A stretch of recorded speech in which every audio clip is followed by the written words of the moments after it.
Hello YouTube, ZiggyNo back with another video. In this video, we're going to spend some time investigating card ladder and market movers. Now let me first say that I am a paying user of card ladder, paying user of sports card investor, paid for Card Genie as well, all three tools. I use them all, I've evaluated all, and I will give comments and critique on all three. I want to be an informed user of the products. I don't make comments on tools I don't use, and I ask questions of things I don't understand. Hope you'll understand as I'm going through this. This is probably be considered pretty controversial, and I'll even say if you look at some of my earlier videos, I was rather positive on card ladder when it first came out, but I did say in those videos I was concerned about things like the ladder score and the predictive score. I'm going to talk about both of those things today and why I think that's a problem with this. I'm not even going to call card ladder a data tool anymore. I'm going to call it a hype tool, and I'll explain to you why in this video. First of all, what I'm showing you is card ladder. If you haven't used it before, you have here several different ladders: a score ladder, a Hall of Fame ladder, an undervalued ladder, a market ladder, a player ladder, a new ladder. At a high level, what you need to understand is the score ladder is looking at 14 days worth of data, and then they run it through their little algorithm and then rank based on that score. The algorithm is open. They talk about it. To me, it's a hype algorithm. It is designed to bring attention to cards that people can pump and dump. The Hall of Fame is supposed to be looking at data over 90 days. Now, I think it's interesting that the TJ Warren Base Raw Prism is at the top of both the score ladder from 14 days of data and the Hall of Fame ladder looking at 90 days of data. Now, what you'll see in the chart as this card only spiked in the last 2 or 3 days after the 51-point or 53-point performance by TJ Warren. Before, this card was not even on anybody's radar. Also, if you look at the different variations, you can come over to the undervalued ladder, and they've got the Prism Silver in a PSA 10 ranked as undervalued by 2,000%. If you look into this, what you'll see is, even though it's ranked, and again, I don't even understand this, where is this ranked? But it's ranked 1,300th. It's got a current value of $24.50, which I would argue is not accurate, because show me where you can go out and buy one of these for $24.50. You're not going to find a PSA 10 in this at all. First of all, there's only 4 of them, right? Think about that. The pop count is 4. And this pop count is not 4 because this is some rare card. This pop count's 4 because this is a relatively unknown player that no one really was grading. So you're not going to find that. But if you do, card ladder is predicting the value is worth $500, guys. $500. Now, why? Why would they do that? Let me just say this. In the hobby, anytime, if someone were going to put up a card and say, I want you to buy Jason Tatum, I predict it's going to be $1,000, they'd probably get shamed for that. I've always felt like predicting value of a card is considered pump and dump and hype in the hobby and was frowned upon. However, it seems like in card ladder, that's just fair game, and no one seems to want to point it out. This is one of my biggest problems with this product, and I've brought this up since day one. Predicting the value of a card is wrong. Okay? It's fundamentally wrong. Now, I'll let you decide if you like it or not. But beyond let me just bring some other points to your attention. Okay? Let's look at this card on the all-time chart. There's the all-time chart, guys. All-time chart. Doesn't even make sense, right? So there's been, 2 days where this card is sold? On 4/12/2020, and recently here, it doesn't make sense. If I go down here, I can get the multiplier logic. Multiplier logic. I'm sorry, I don't understand this. Multiplier 6.92. Why?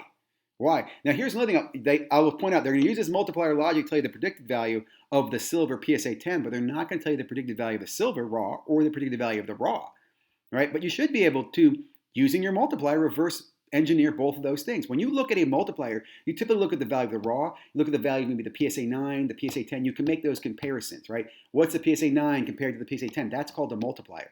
If you're not going to have multipliers down the entire card, then what's the purpose of this? Again, the purpose, in my opinion, is to hype cards so they can be pumped and dumped. Okay? Now, I will say they've done some interesting things here. They added, the sales? So you can look at the sales, the actual sales data. Again, here's the sales data that they decided to put this card in. Let me also just emphasize this point. Why is the TJ Warren Prism in card ladder days after his performance? They have a list right here, submission list, where there's over 800 cards have been asked by paying members to add them to Card Ladder, I cannot believe that TJ Warren was the number one card people were asking for. What I can believe is that the creators of Card Ladder saw this as a perfect opportunity to take advantage of the hype and present the TJ Warren in their ladder. If I'm wrong, again, please tell me why. I'm very passionate about this because I think about all the uneducated users who use this tool and are likely to make the wrong decision. So let's go back to that ladder. Let's look at the score ladder again. Let's look at this card right here. I want to point out there's no record of its change, okay? Here's a card that moved up 14 spots on the ladder. A lot of these ones right here are new. They just came on the ladder today. If they've had no previous history, that's probably their first time on the ladder. So they pop on the ladder and they instantly go to the top. And again, how are they going to the top of a 14-day ladder and of a 90-day ladder, guys? How is that happening? Now, it's interesting. Only this TJ Warren is on both those ladders. If I go back to the score ladder, you can see that this Nicholas is here, but he's not on the Hall of Fame ladder. His Hall of Fame score is only 6.8. Why is the Hall of Fame score and the regular score here the same, but the score here and the Hall of Fame score is so different? These are things that, if you're going to have a tool like this, you need to be able to understand and explain that. If you can't explain that, then you're basically presenting black magic, right? Right? Again, please tell me I'm wrong. I'd like to be wrong. I'm not trying to be a complete asshole here. So let's go back to this Prism. Now, another thing that I thought was interesting, okay, they pop this card at the top of their ladder. We go down here. We look at the raw, because the raw is going to have more transactions, okay? So let's look at the spike here. Look at this. It changed, it's been relatively a dead card. I'm surprised that's the all-time. That all-time can't be accurate. And then just recently, as of the game time, this card spikes. Now, before the game, right, he was a $3.50 card. After the game, he goes up here. Now, again, I understand the market reacts. There's not many cards. Card Ladder wants you to be aware of this. Card Ladder wants you to go out and buy this, right? They want you're going to make money on this card. Look at this ROI breakdown. Sold per week. What does that mean? There were 34 of these sold? I don't know. I don't understand that. Snapshot. Compare all. So this will basically compare all of the different variations that they have in the system, which is 3. Now, this is what I was talking about earlier. If you're going to track all 3 of these systems, shouldn't you have multipliers or reverse multipliers to figure out if you're going to predict the score of this guy? Shouldn't you be able to predict the score of this guy? Okay, can you explain to me why his ladder score right here is, where is his ladder score? Not available. His ladder score is a negative, and his ladder score is a 607? What am I missing, guys? What is up with that? So if I go here on the silver, right, you're not going to see any predicted score. That's just a current market value of 50. Negative ladder score. I don't understand, but they're telling you they're not going to tell you the value of it. If I go look at the raw, hey, it's got a positive ladder score. Again, that doesn't make sense to me. But no predicting score as well there. They're not going to tell you what its future value is. So why is this? Why is this tool done this way? Why is it designed this way? Let me go ahead and show you market movers, okay? And I only bring market movers up to show you that it is a data-driven tool. And I'll also point out that market movers does not have the TJ Warren card or any of the cards in market movers as of August 3rd. They didn't react to the market and go move the TJ Warren card to the front of the queue. I'm sure it's in the queue, but it's not the front of the queue, right? And let me show you another thing. So the ladder, again, hype ladder, and I say that because, look at this. Give me the logic behind why this card is over here and that card's number 2. Give me the logic. What makes that card number 2 on your ladder? You're hiding this with this ladder score. If it was percentage of change or volume of cards, like other data tools do, this one is looking at 7 days of data, and it's ranking the largest change in sales price between those cards. Average sales price is right here. Number of dollars in sales, number of sales, minimum sale, maximum sale. These are all numbers. This is data. You can do this with eBay. You can do this with 130 point. Market Mover just makes it easier for you to look at the data. It makes it easier for you to look at this and go, oh, wow, this dude's card has been up 316% this week. Okay. Now, would I going to go buy it? That's totally up to you. But my point is it's not moving cards up to the top for attention only. Okay? I also think it's interesting, again, they don't have the TJ Warren card in here. Now, Market Movers gives you the ability, because they're using eBay data, to go out and query eBay. And you can put in here 2014 TJ Warren, Prism card, base, any grade, and then I hit the little button. And I can even decide here, do I want to include lots? Do I want to include boxes? Do I want to show seller results? And hit the search button. Now, when I hit the search button, I'm going to get the number of sold. Here's the number of those have sold. Here's the values, the lowest, the highest. I get some information. I can even come down here and look at this. I can look at the data and I can decide what data I want to add to this or not. Like this data looks like it's valid, right? It looks like it's a valid sale, right? I could go ahead and double click on the sale. It'll pull up the eBay. If I decide it's valid, then I can go ahead and click here to add that data. If I don't like the data, let's say there's a silver prism in here or a color prism in here, I can exclude that data. But I can go ahead and include this one. I can go ahead and include this one. I can go ahead and include this one. They also give me the ability to check the price because these were fixed sales, right? So I can send a request to check the price on this card. Updating error. Well, I can't do it right now. We have a little bug, but my point is I get control of the data. I get to control the data. It's my data tool I'm buying, I'm renting, or using. I am a user. I can make decisions. Let's go to Card Ladder. If you go into their data tool and you go into their sales data, here it is. It's hidden a few clicks away. You can even click on this button and it will show you the eBay ID, which I think is great, right? I think it's interesting because you don't know if that was a buy it now. Was it a buy it now? I think it might have been. But I can't do anything else with this data. It's here. I can't change it. I can't exclude it. I can't touch it. Okay, this data is there. Is that good or bad? I don't know. To me, I think that's bad because what it's doing is that Card Ladder is telling you what the data is. You don't get a chance to go out. Now, again, I know they give you links to eBay, but what if there's data they're missing?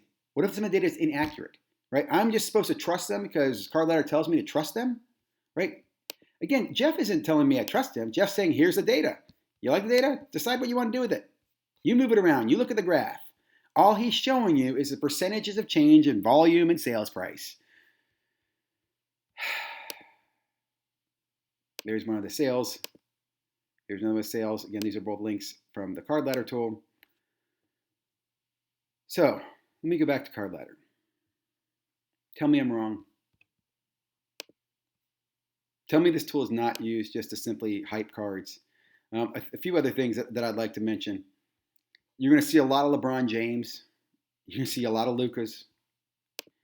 You're going to see some Michael Jordans, right? Let's go over here to the Hall of Fame. I heard a young man today, Buster, on his video talk about how if he's going to get into the industry to give information on sports cards, he's going to liquidate his account before he does that. I think it's a conflict of interest that the creators of Card Ladder are also major owners, public owners of some of the largest LeBron, Michael Jordan, and Luka cards in the industry, and you will see those cards or variations of those cards on the ladder often, moving around in different values.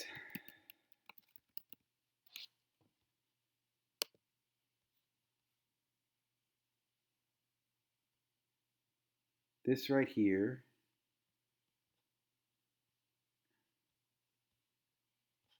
is an example of a Luka card. Here is a LeBron Exquisite.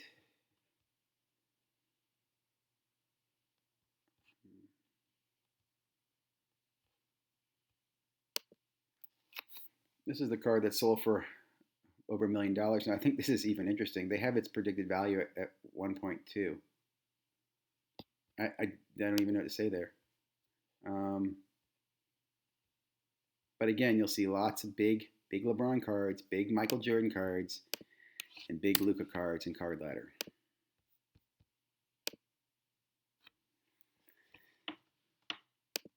Dashboard. We'll highlight cards and move them down the ladder. You'll see them drop. Again, why is this card drop 900 points? What's wrong with the Sieko to 9? Right? Here's a base James. Tops of Chrome. It's down 857 spots. Again, I just don't understand why they're doing this. Why don't you just give you data? Just give me a data tool, guys. I don't need a hype tool. I won't even mention this. This right here just drives me crazy because this is just everybody who puts out a positive article about Card Ladder gets on the Card Ladder content. Pair cards, my collection, watch list, submissions. Am I being too hard? My biggest criticism of Card Ladder is that I would remove the whole scoring algorithm at all. Just give me the top cards in the last 14 days based on sales, changes in sales price, changes in sales volume. Do the same thing for the 90 days and show me that in undervalued. I don't know why you're adding a score or why you're adding predicted value. The only thing I can see that you're doing that for is, again, to create hype in the community, hype in the market, and to pump and dump cards. If I'm wrong, please tell me.